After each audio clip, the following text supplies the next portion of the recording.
We are going to continue our theme of Lightning, Bitcoin Lightning in particular.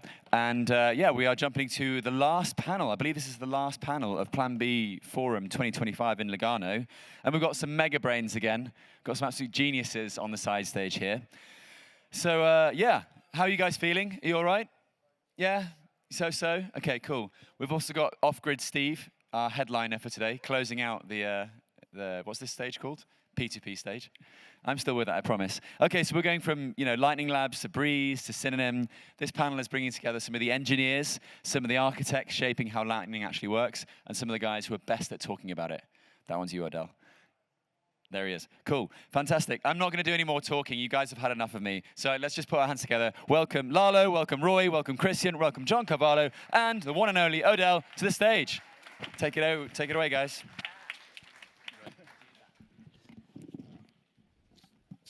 If you guys want to call Sats Bitcoin, I don't really give a shit. We can call it whatever we want. Stay humble, stack Bitcoin. Yeah, you need to be under your name, except for me. I'm over here. So we're talking about inside Lightning implementations. I think what's more interesting. Raise your hand if you've used Lightning. Nice. And we have some people in here that have never used Lightning. I use Spark. You use Spark. Okay. Somehow I knew that. I mean, okay. Well, I mean, Spark. Not Lightning. But they're using Lightning swaps. Lightning adjacent. Okay. Dependent. Everything is Lightning. Dependent is good, yeah. Lightning is everything. Okay, let's start. We'll start with Roy since he's very excited to be on this panel today. Raise your hand if you use Breez wallet. Look at that, Roy. Oh yeah, I've actually used it as well. I don't even use the Breez wallet anymore. He only uses Breez SDK. So when you think about Lightning for the end user, how do you think about Lightning, and how should the end user think about it?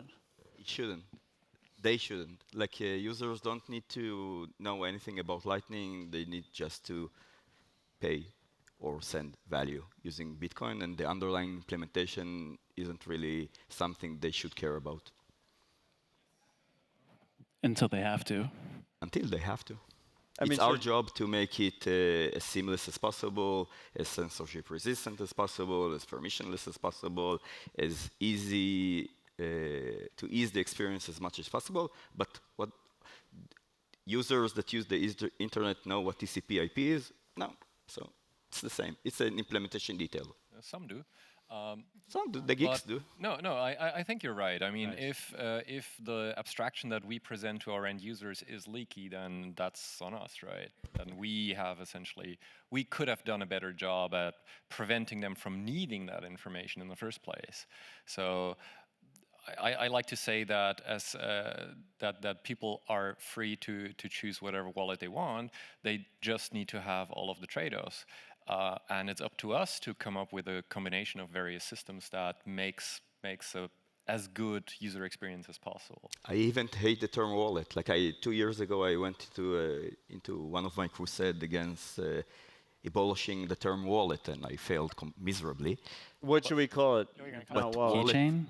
Sorry? Keychain? What? No, I want kind of the fact that you have a wallet and you have like a specific experience that you need to go through in order to interact with Bitcoin is horrendous in terms of user experience. I want it to be. I don't think the app should be named based on the function of the app. So it should be a payment app. It should be. So wallet isn't there to communicate to users about what it is. It's for us to feel better because we are so much better at using Bitcoin than normal mortals. Yeah, maybe. That's why not a lot of people use that. But we can't actually hide Lightning from the user yet. What? So, in other words, this is, well, without lying to them or masking all of the things we're exposing them to, like it's not actually seamless. There are moments when they have to be exposed to the limits of Lightning, even the limits of the other things we're piling onto Lightning. The complexity exposes itself eventually. So then you have to start saying, oh, let me try to explain all of Lightning to you all of a sudden when you have this one problem where you really need to understand what's happening.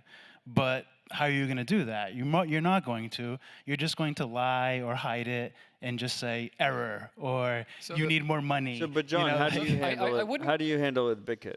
I wouldn't call it lying either. I mean, like, if you abstract away some of the complexity by automating some stuff, by pushing the boundaries of what we can sort of take on as responsibility away from the users such that they don't have to learn this stuff because it's handled automatically, I wouldn't call that lying. Everyone is only, lying. It's only that at Let me give the you an edges example. the complexity shines through, and I agree with that. But I think there is still room for us to push the limits of how much we can sort of solve for the user. But that's also agreeing with me. We haven't done it yet. In other words, they're still exposed to light. We can't actually hide it. It's very future We can't hide looking, it though, confidently. what When I'm you doing. use a fintech app and the payment fails, are users exposed to the complexities of the fiat system? And you say, no, you say error. So That ACH error reply did not originate from the point that I expected it to originate from. Well, if our standard is banking, then I agree with you. yeah, I don't know. What the panel is about, the math? Like what? But are we so, like, take the example of Liquid. Like, if you use Liquid for swaps with Lightning, like one of your previous Nodaless, I think, or whatever configuration, you can't actually communicate the trade-offs that Liquid is exposing to I them. don't You think you can't should. say, "Oh, this is a federation, and here, the 100%. government might be able to shut it Yes. down." But it's all cool. Don't worry about it. Error. Yes. You know, like. Yes, and that's the way it should be. Yeah, I guess the goal should be there should be Users just don't fewer care. errors. There's less to explain that at that point. Well, if they don't care, they're just using trust, and you don't need all the complexity at all. 100%. So let's remove it. Okay. That's what Spark do it. gets you. Remove Lightning, remove Arc, remove Spark. That's what I'm trying to do. I mean, you can I'm do not that right trying now, to use right? the terms that people don't understand. I'm not trying to expose the underlying. No, I mean literally remove it, not hide it. So what are you going to use instead then? Okay, so what's the value proposition of Bitcoin? That's your question. Right. In other words, Bitcoin is the trustless thing. All the things we're building on top are trusted with complexity. No, they're trust minimized. I disagree. No, they're all made out of a shared UTXO that is a trusted Bitcoin arrangement. is also only trustless if you understand the intrinsics of Bitcoin itself, right? Everything is we can trusted. we can just go The down spectrum is more like turtles. Bitcoin over here, and then Lightning over here, and banking over here. Oh, yeah, I'm all for simplifying protocols such that we can again explain the trade-offs to our end users and have them have the ability of making an informed decision. But I also agree that currently it's kind of not the good situation, and it's really hard to communicate those trade-offs as well. So go L2, I guess. I don't want to warp the panel too much, but my argument is simply, if we have to use trust, that will never compete with the things that only use trust. So in other words, you're going to have I complexity disagree. plus There's trust. value proposition. There's a distinct value proposition for trust minimized solution.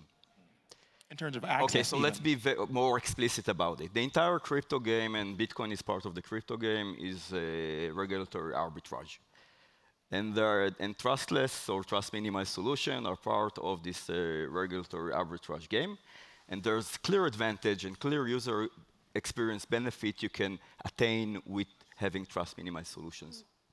There are other forms of regulatory arbitrage that do not require the complexity. Okay, so Like people do will you have use some them examples instead of of your vision here? Well, I don't want to distort the whole panel. It's not about me. No, it is. It is. do it. Yeah, Oh, go it for very it. much is now. This is fun. It's So you 5 want me to p.m. just Let's describe fight. what I would propose? Sure. So take the example of BitRefill, right? BitRefill is trusted. They're using credit, but they don't have the same regulatory exposure as a bank or this kind of Yeah, thing. because they're using Credit- the only loophole that Right. exists Closed in loop- the closed fiat loop- system. Closed loop credit is allowed. Yes. Right? And so imagine a peer-to-peer system made out of just credit. In other words, I issue You're credit to you. relaunching peer credit. Basically, you're relaunching peer credit. No, nothing to do with pair. Well, still credit, but not pair.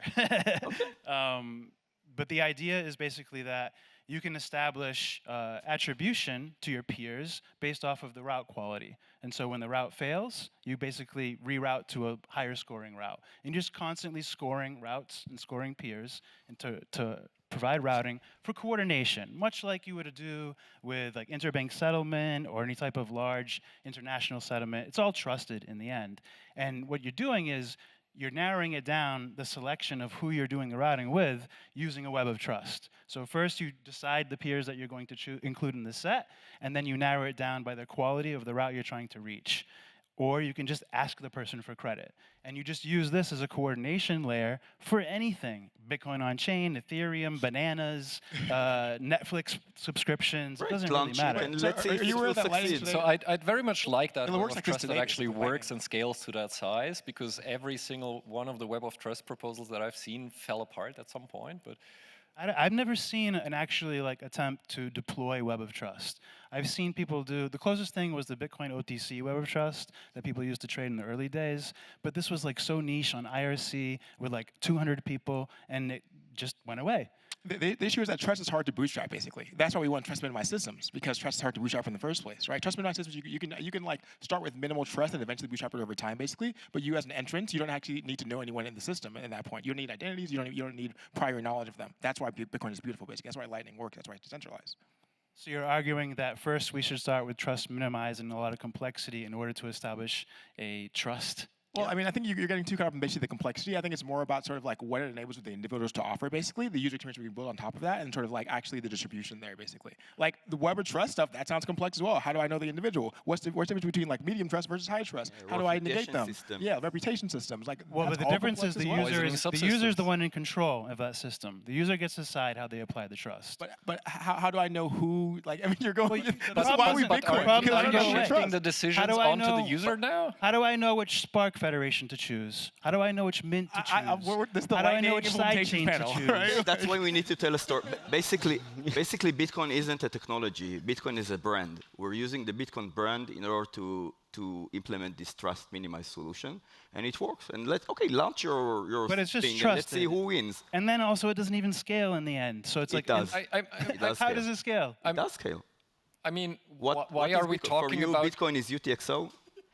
For you, Bitcoin is UTXO? Yeah. Okay, for me, it's not. Bitcoin is a brand.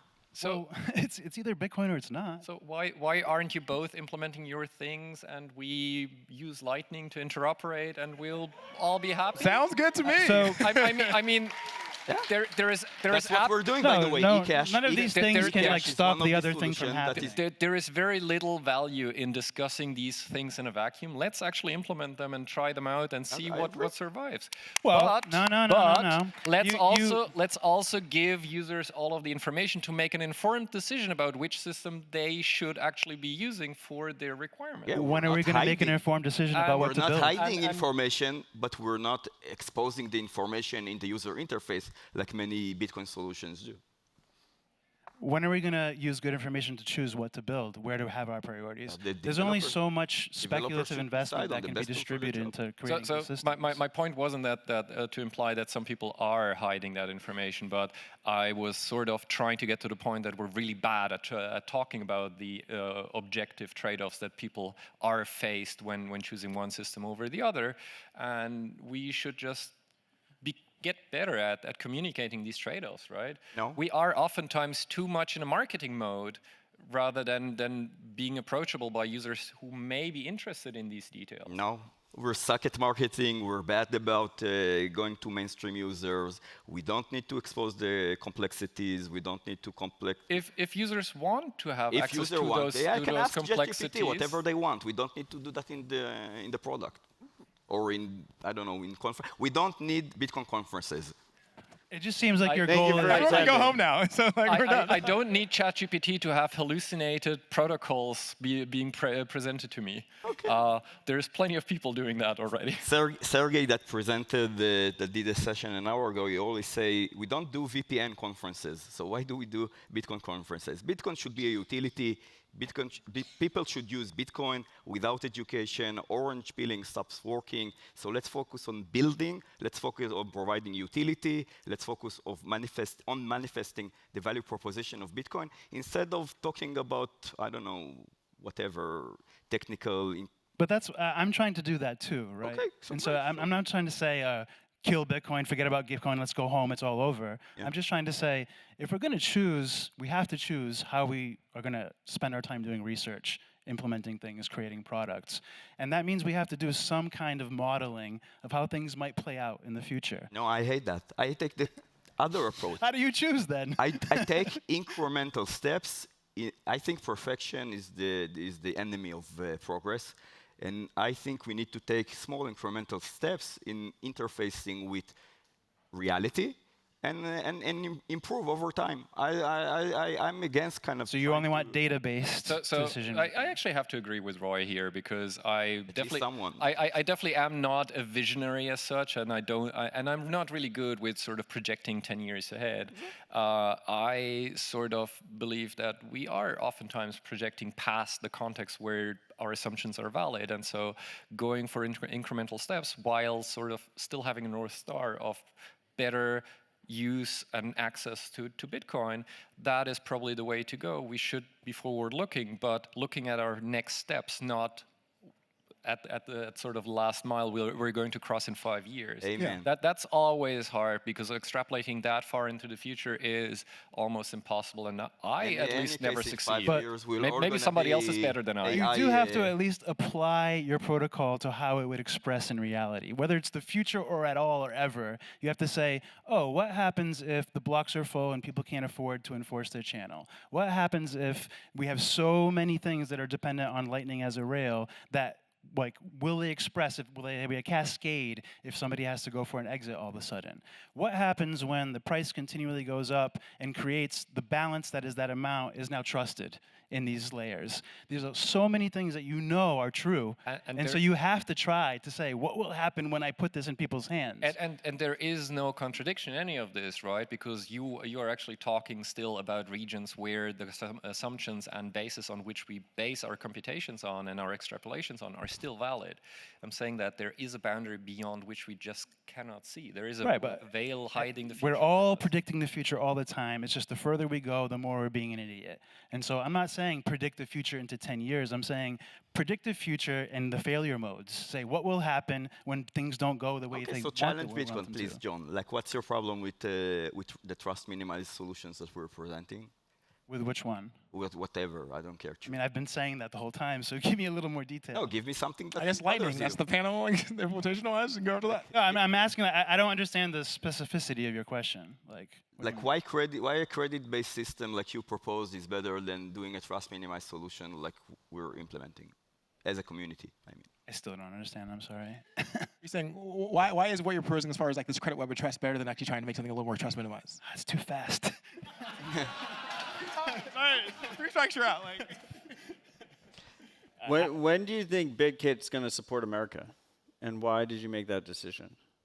When do I think Bitcoin's going to support No, America? BitKit. Can a U.S. user use Anybody BitKit? can use BitKit. The only thing that's limited in Americans is you can't buy a channel from us. And why did you make that decision? Because we are owned by Tether and we don't want to do business in the U.S. jurisdiction. And you think that's a trusted situation, right? I feel like this is valid to the conversation. There's nothing trusted about what we're talking about. It's just Tether doesn't want risk exposure for this service. That's all. And as a private company, that's a perfectly valid decision, I guess. But I don't know what the topic is now. I'm wondering myself too. Yeah. Well, no, I was just wondering. Like, I mean, I think that is like fundamental to the debate that you guys are having, which I'm enjoying. Is the LSP provider in that environment a trusted? Do they have legal exposure when they're providing that channel to the user, right? And I think from your actions, which I do not think are invalid, you clearly believe that there is a trusted environment there, that there is at least something that appears custodial, providing a channel to an American user, right? No, it's that we actually think that, based on legal research, there is actual legal exposure to LSPs in the trustless sense. In other words, even if you do dual funding, this kind of thing, even if you do it as safe as you can, that still just the act of providing that service could end up having legal exposure.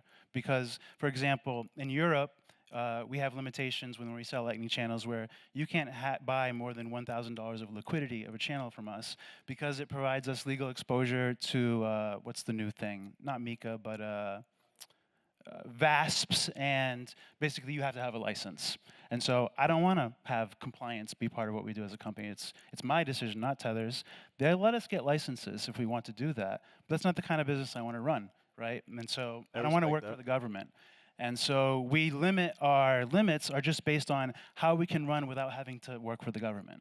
That's it. But that, or do you not agree that that's the core of your concerns? I think to this debate, right? Is that you're a trusted you feel that you're a trusted counterparty in this relationship, and I would say that No. It's not that I feel I'm trusted. You will be cast as one. No, just in other words, we have a position where we can decide not to sell a channel to somebody. Of course. Right? Yeah. And so that means that if we don't, the government will never care what we do. If we do, they may care what we do. It's just simply we don't want that legal exposure. We don't think the upside, the risk, the reward is high enough for the potential risk. It's just not there. But as far as I think maybe a way to translate what you're getting at, when I'm complaining about that these complex things are also just adding trust in, what I mean is that, for example, to like make your argument, if the Bitcoin blocks are, so Bitcoin fees are $50 per transaction, Okay. right? And 20% of our users' channels are only $50 in balance, right? That means that now we control all that money. They can't settle on chain.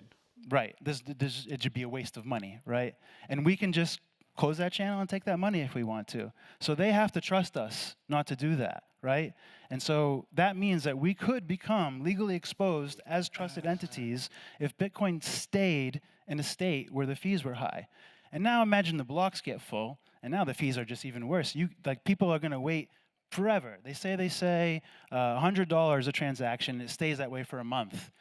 None of the people that have that value or anything close to it, even $200 in there, can afford to enforce that channel anymore. They're all trusted at that point. I think the issue is like you're presenting it in sort of like a binary matter, right? That's either trusted or not. But in reality, there's like a sliding gradient, right? And so in that example, like maybe in the future, if fees are super high, like people can actually have like a slightly different trust model, for that amount and basically for that user experience, right? But then as far as your thing around like Blockstream, whatever else, the beauty of something that's permissionless basically, and anyone can join, is that anyone else can sell channels, right? If you don't want to sell them, anyone else can sell them. Anyone in this audience can basically sell those channels, right? If it was a fully trusted system that required bootstrapping on trust, you would be one of the only individuals to do so, right? So, trust minimized systems lower the barrier to entry for participants basically, which makes the system stronger because it's less choke points basically. And trust is not, it's not binary basically. There's always a gradient basically. It's always a gradient. Well, it's not just one or the other. I mean, it's functional. It's not a gradient. There's actual function to it. It's a gradient. But I mean, it's a gradient because, for example, like if you were to plot, the fees over time compared to the attainable balance for a user, basically, that's a gradient, right? As the fees go up, maybe their attainable balance is lower, but it doesn't just go from like 1 to 0, basically, right? Well, what goes from 1 to 0 is whether it's trusted. So the optimal boundary is a gradient, but the rest is actually an area.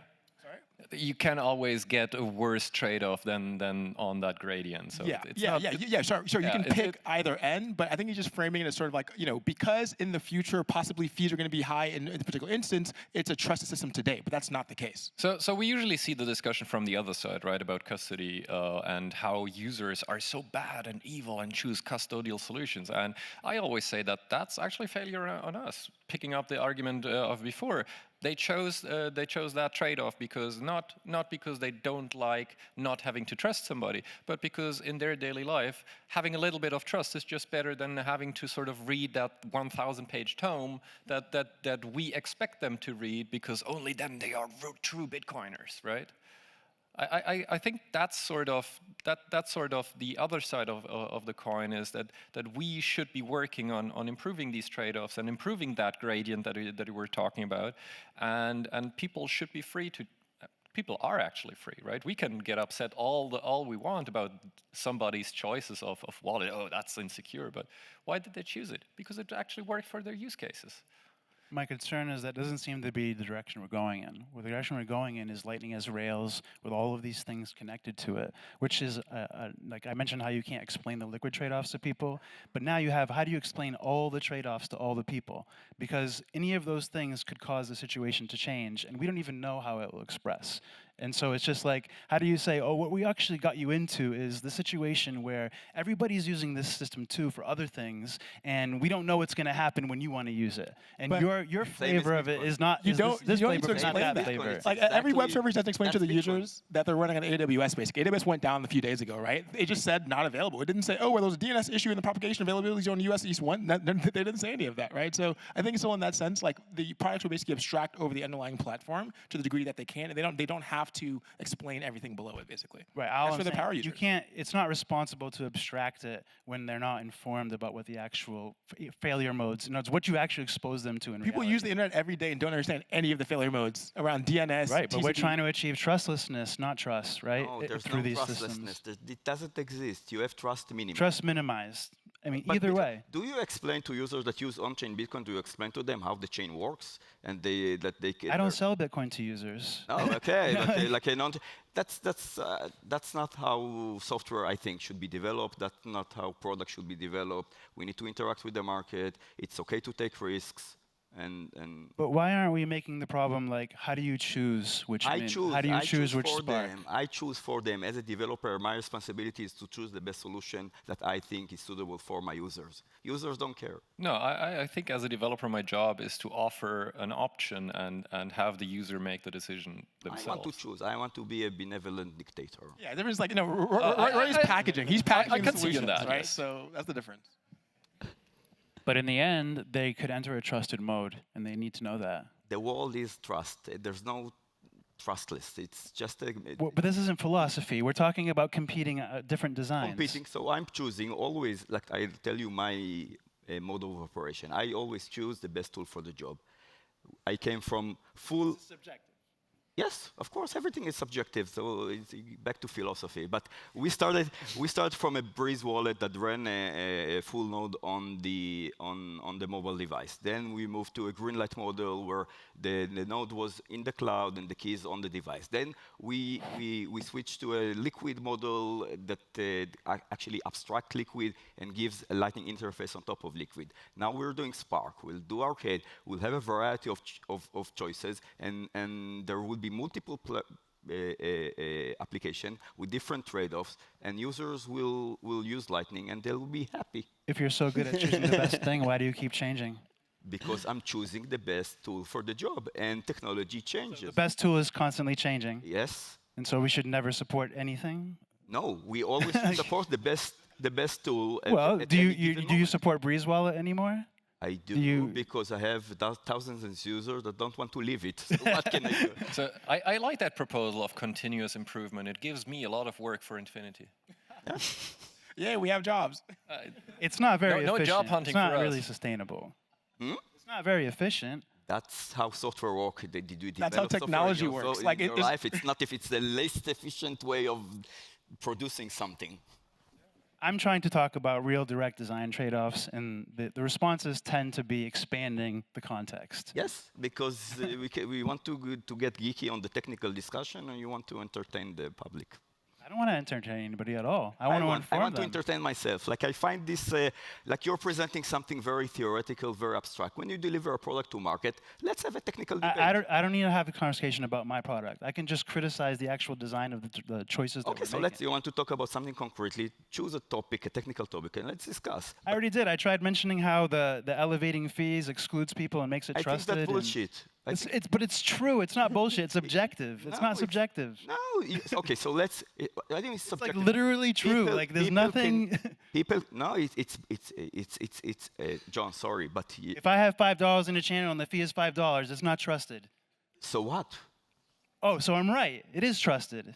It's trust minimized, but No, it's so- trusted. It's not minimized. trusted. It's just not trusted. mine anymore. No, that's not true, John. And I think you're kind of it's a manipulation that you're doing because these 5 channels, even if the fees are high, the $5 can. Lalo, do you agree? Am I saying something crazy here? Well, I mean, obviously, in that case, like, yes, there is like a sort of a matrix of the fees on chain versus economic outputs, right? This is in the protocol generally. That's why we have dust as well, too, right? Like, that is the case. But it's not just sort of, it's not some sort of like Armageddon, sort of like ultimate thing where nothing else works. There are also ways to continue, right? So maybe the user will delay their confirmation on chain, basically, right? Maybe things will slow down a little bit. Maybe they'll have some other option, right? But things don't just stop and blow up there. There are ways to continue. It's 2 week using window, their right? Bitcoin. So as long as the fee stays that way for 2 weeks, it was true.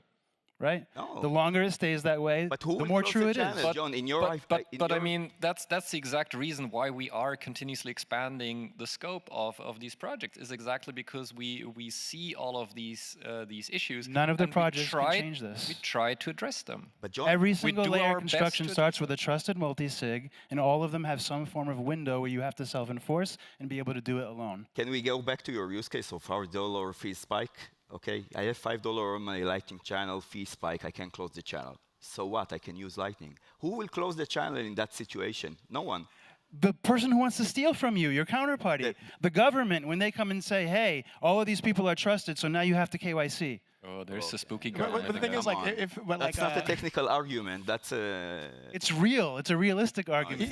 Even for the attacker in that case, there is like a marginal cost of getting to the chain themselves, right? So, for example, in that case, maybe there's $5, maybe they get 1 cent out of it, right? And at that point, okay, they've ended the channel, we can move forward. But I guess I think you're trying to present it as some like black and white thing where like this stuff can never work because those scenarios arise, basically. And I think what we're saying is, okay, well, in that scenario, you can continue to use Lightning, you can accept some other varying security model, basically continue to get your coins. Like it doesn't just stop; it's not just over. Is that but you're right? Like there is a fundamental block size limit. That's just the way things are today, right? Like, and we can't get around that. But it doesn't mean that these systems won't ever work. Basically, it doesn't mean that you can't. But what it means is they don't provide scaling of users; they only provide scaling of transactions.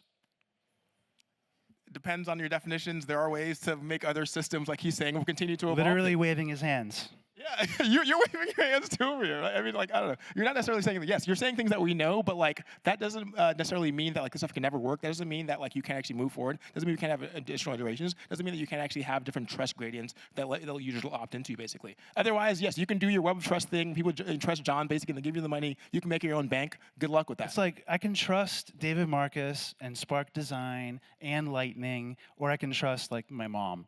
You know what I mean? Like, go ahead, yeah. you know what I'm saying? Loan Like, her some in money the and maybe end- she'll pay you About back. your mom, John. But No in the one's end, stopping you. what matters when trusting is not the format. It matters who, with what, for how long, these kinds of things, right? It doesn't You're right. matter the You format. don't need Bitcoin. You But don't need the Bitcoin. future isn't monolithic. You don't need Bitcoin. We'll have a diversity of subnetworks. Everyone has its own trust profile. Trust will continue to get minimized over time. And we're arbitraging on that diversity. Yeah, I mean, people barely use Lightning, and now we're adding a bunch of other bullshit to it. In my opinion, this is all just like a self-fulfilling sort of way to get funded. Because there's not actual users. Exactly Guys. like the web of trust bullshit that you pitch. No one in this audience is a user that we just Guys, mentioned, right? These guys aren't this users. was wonderful. We're out of time. You'll use Lightning and you'll be happy. Thank you. Cheers. Huge round of applause for the panelists.